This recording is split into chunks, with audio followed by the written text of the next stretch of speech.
Hi అండి, welcome to Missamma world. అతిథి మర్యాద. ఒకానొకప్పుడు క్షేత్రపురం అనే గ్రామంలో సర్పనందుడు అనే భాగ్యవంతుడు ఉండేవాడు. ఆయన అతిథులకు సకల మర్యాదలు చేసి అపరిమితంగా గౌరవించి ఆదరించేవాడు. తనలాగా అతిథి మర్యాదలు చేసేవారు లేరని ఆయన నమ్మకం. వచ్చిన అతిథులందరినీ సర్పానందుడిని పొగిడి వెళ్ళేవారు. అందుకు సర్పానందుడు మహా సంబరపడిపోయేవాడు. కానీ ఒకసారి గోపాలుడనే అతడు ఆయన వద్ద అతిథి సత్కారం పొందాక, శ్రీపురంలో రంగనాథుడి తర్వాత అతిథి మర్యాదకు నిన్నే చెప్పుకోవాలి అని మెచ్చుకున్నాడు. తనను శ్రీపురం రంగనాథుడి పేరు చెప్పి చిన్నబుచ్చినందుకు సర్పానందుడు నొచ్చుకొని, ఆ రంగనాథుడెవరు, ఆయనలోని ప్రత్యేకత ఏమిటి అని గోపాలుడిని అడిగాడు. గోపాలుడు ఆశ్చర్యంగా, శ్రీపురం రంగనాథుని గురించి తెలియదా? అతిథి మర్యాదకు ఆయన పెట్టింది పేరు. ఆయన ప్రత్యేకతను మాటల్లో చెప్పలేం. ఓసారి శ్రీపురం వెళ్ళు, నీకే తెలుస్తుంది అన్నాడు. ఇక సర్పానందుడు ఉండబట్టలేకపోయాడు. మర్నాడే ఆయన ప్రయాణమై శ్రీపురం చేరుకొని సులువుగానే రంగనాథుడి ఇంటికి వెళ్ళాడు. రంగనాథుడిది చిన్న పెంకుటిల్లు. ఇంటి అరుగు మీదే ఆయన కూర్చుని ఉన్నాడు. సర్పానందుని చూస్తేనే ఆయన వివరాలు అడిగి తెలుసుకున్నాడు. సర్పానందుడు అసలు విషయం చెప్పక, తాను వజ్రాలు అమ్మడానికి వచ్చానన్నాడు. వజ్రాలు అమ్మే మాట అయితే శంభునాథుడింటికి వెళ్ళండి, ఆయన మీకు చక్కని ధరలో వచ్చేలా చేస్తాడు. వజ్రాలను చూసి వాటి సరైన విలువను అంచనా వేయటంలో ఆయనకాయనే సాటి అన్నాడు రంగనాథుడు. మీ ఇంట అతిథిగా ఉంటానంటే మీకేమైనా అభ్యంతరమా అన్నాడు సర్పానందుడు వెంటనే. అయ్యా, తమరు చూడటానికి గొప్పవారిలా ఉన్నారు. నేను బీదవాణ్ణి, తమకు తగిన విధంగా మర్యాద చేయలేను అన్నాడు రంగనాథుడు. నాకు మీ ఇంట్లోనే బస చేయాలనుంది. మీకిష్టం లేదంటే శంభునాథుడింటికి వెళ్తాను అన్నాడు సర్పానందుడు. ఆ వెంటనే రంగనాథుడు సర్పానందుని గౌరవంగా లోపలికి ఆహ్వానించి పెరట్లోకి తీసుకువెళ్ళి పాద ప్రక్షాళనకి నీళ్ళిచ్చాడు. కాసేపటికి రంగనాథ భార్య భోజనం సిద్ధం చేసింది. పిండి వంటలు లేకున్నా చేసిన పదార్థాలు రుచిగా ఉన్నాయి. భోజనాలయ్యాక సర్పానందుడు శంభునాథుడింటికి వెళ్తున్నాడు. అందుకు రంగనాథుడు అంగీకరించక, ఏరి కోరి నా ఇంటికి వచ్చారు. ఈరోజు నా మర్యాదలు అందుకున్నాకే రేపు మిమ్మల్ని విడిచిపెడతాను అన్నాడు. అంతకాలం ఆ ఇంట్లో ఎలా ఉండాలా అని సర్పానందుడు ఇబ్బంది పడ్డాడు. రంగనాథుని ఆతిథ్యం అత్యంత సామాన్యంగా ఉంది. తన ఇంటికి వచ్చిన అతిథులకు తను రకరకాల పిండి వంటలు చేయించి పెడతారు. అయినా రంగనాథుడి ఆతిథ్యం గోపాలుడి దృష్టిలో గొప్పదెందుకైందా అని ఆయన ఆలోచనలో పడ్డాడు. అంతలో అక్కడికి రంగనాథుడి కుటుంబ సభ్యులంతా వచ్చారు.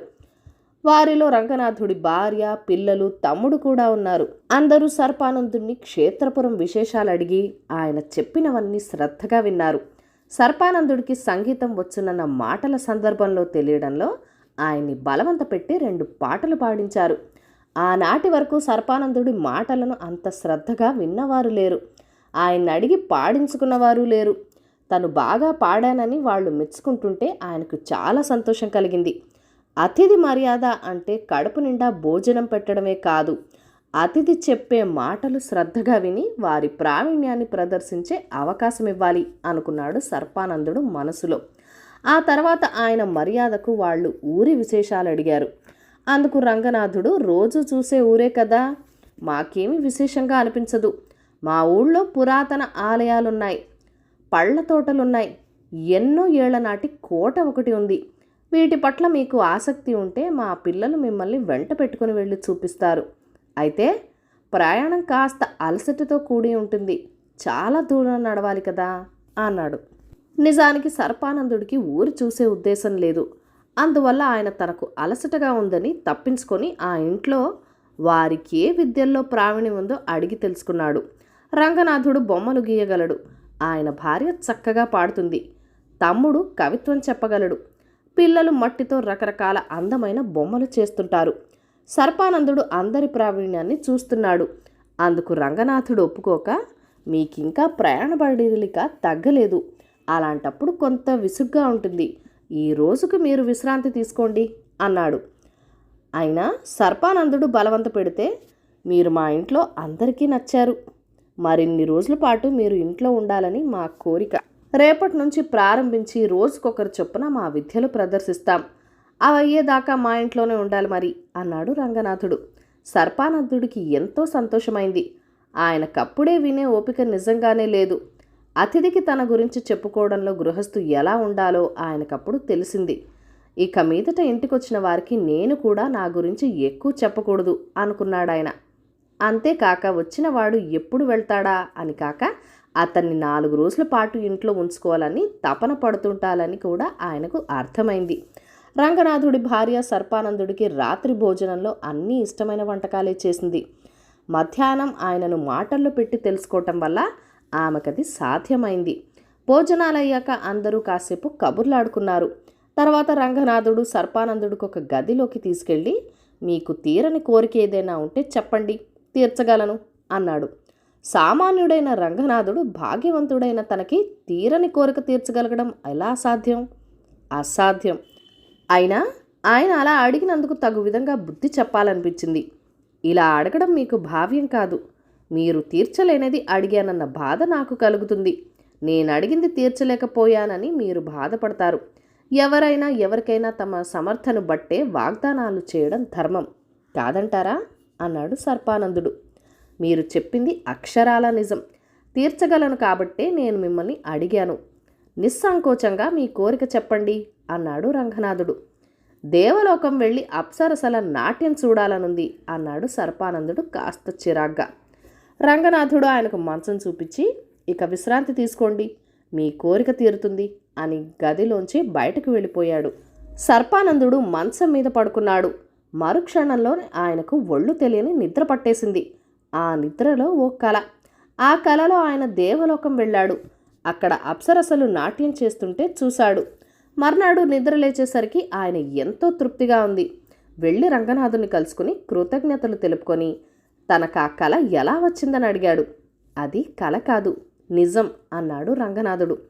తర్వాత అసలు విషయం సర్పానందుడికి చెప్పాడు. ఓసారి రంగనాథుడు ఇంటికి వచ్చిన అతిథి ఆయనకు చేసిన మర్యాదలకు ఎంతో తృప్తిపడి, నాయనా, నేను తపస్సంపన్నుణ్ణి. నా శక్తులతో కొంత ఎవరికైనా ఉత్తముడికి ధారపోయాలని నా కోరిక. ఇన్నాళ్లకు నా అన్వేషణ ఫలించింది. ఇవాళ నుంచి ప్రతిరోజు నీకు ఎంతో అసాధ్యమైనదైనా సరే ఒక కోరిక తప్పకుండా తీరుతుంది. దానితో అంతులేని సంపదలకు వారసుడివై కలకాలం ఇలాగే గొప్పగా అతిథి మర్యాదలు చేస్తూ సుఖంగా జీవించు అన్నాడు.